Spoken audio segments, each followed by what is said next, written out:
He's played here before. We're at the point now where we have to make decisions for the team, and we get 12 games left here. I don't worry about those kind of things with a veteran like Spaz, but really taking him out is just as simple as we want to keep Nick Abrazizi going here. So Simmons coming in for Cliff and Abrazizi. We want to get him playing again. I think he showed positive progression in a tough game against Tampa, so want to continue with him going. So someone has to come out. Same sort of object, I guess, for the Bushkin as well. Make sure he doesn't get cold. Yeah, that's part of it for sure. The other part of it is last game we opted for familiarity coming in a back to back and in a big hockey game. With keeping Gio and Lilly together and Riley, Brody, Muzzin, Hall. But as we talked about, we need to try different things here. We don't have a lot of time left, and Muzzin has just come back into our lineup, and he's coming into a lineup that now has Giordano and Labushkin in it. And there's a lot of different things happening there that we haven't had much time to get looks at. So, that's all part of it. How will you manage Jack down the stretch here? I know he just had this break off. Probably, obviously not ideal just playing 3 and 4 coming off it, but do you feel like he's fresh and he can work a lot down the stretch, or do you have to be careful where you pick and choose where he plays? Yeah, both. I think he can. I think he can play lots. Obviously, we didn't want to have to use him the other day, but it's not a full game for him. And then just sometimes sometimes the actual playing of the game is not the hardest part. As much as that may be hard to believe, you're always on mentally. It's the whole day. It's the day before. You're prepping. You're preparing, and mentally you're on. So some of it is the mental break more than anything that can help. So I think he got a bit of that the other day. But in terms of the rest of the schedule, I think we'll take it a day at a time kind of thing. But we definitely are going to use 2 goalies. I think we have 1 back-to-back remaining here. But aside from that, we'll just manage it day to day kind of thing. But we also got to start building up Jack's workload here again too, because he hasn't played much, obviously. When you're deciding on your D pairs, how much does the opponent factor into that? I'm just kind of thinking Dallas is a pretty heavy team. A little bit, but more so it's just things that we want to look at. Like I said, we don't have a lot of time remaining here. These 12 games are going to go quickly, and we have to focus on our team and our game. We try to be mindful of what what the schedule and the opponents are going to bring and how that might factor in. But generally speaking, no matter who is in of our 7, we think we have 3 pairs that we don't to hesitate to put in any real situation. But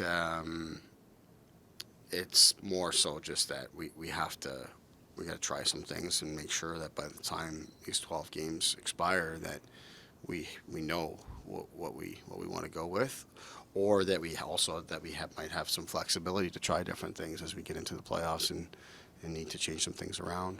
Speaking of which, the Muzz and Brody pair, if I remember correctly, you experimented with that toward the end of last season when you were trying to get a different look. Was there anything there that you liked? Yeah, that's part of it. We thought it was really good in the short time. They played a little bit together this year, and it wasn't as good as last season, but it was very strong last season.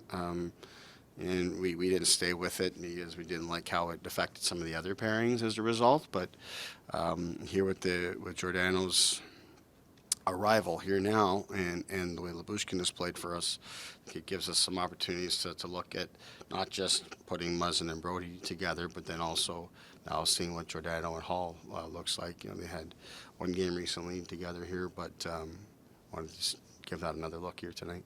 Austin and Mitch have obviously cranked it up, but what's the challenge for Bunting to keep up with him? How do you think he's doing that way? Well, obviously he hasn't scored, and that's part of it. That it starts to pile up and weigh on you a little bit. He had some terrific chances the other night in Florida and didn't go in for him. But he's not just a passenger on the line. He's making contributions. He's picking up points, and they're not just You know, they're not just give me second assists. They're, you know, he's on the forecheck, he's on the track, he's creating loose pucks, he's creating havoc around the net. I mean, all season long, I don't know how many penalties he's at now that he's drawn for us, but he draws penalties, and that obviously helps his line mates succeed on the power play. And that, I mean, he's doing so many things that you know are important for our team. And to me, he hasn't missed a beat in those areas. So that's what I really like about it. And you know, he's going to score here again soon, and that'll help him relax a little bit, I'm sure. But to me, he's still been a very effective player on that line, obviously.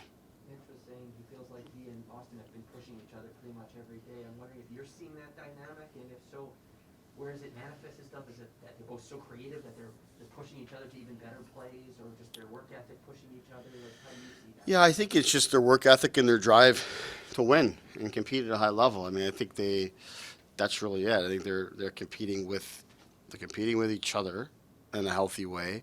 They're competing with other elite players in the league, and they're competing with other teams in the league, and they're leaders of our group. So they got all those things that are pushing them and driving them here. You know, obviously the playoffs is the most important time of the year, but this is an important time right now too, where we're gearing up here and we're trying to solidify ourselves first in the playoffs and then in the standings, you know, for seeding and such.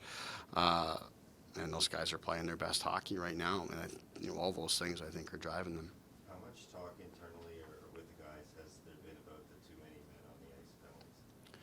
Well, there had been a lot talk. Well, I would say a lot, but we certainly had a meeting about it. Whenever the previous one was, it's been a few weeks now since we've had one, but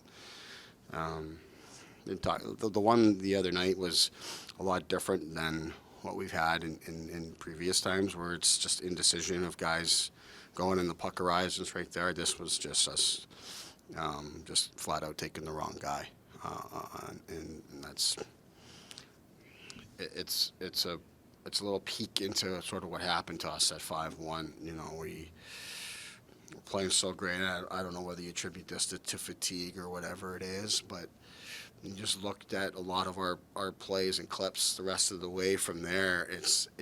We just lost our focus and we lost our detail just a little bit. And when you do that, that's when these mistakes happen. Whether it's too many men or whether it's missing an assignment or taking a bad penalty, like whatever it is, not getting a puck out, all these things, little detail slip.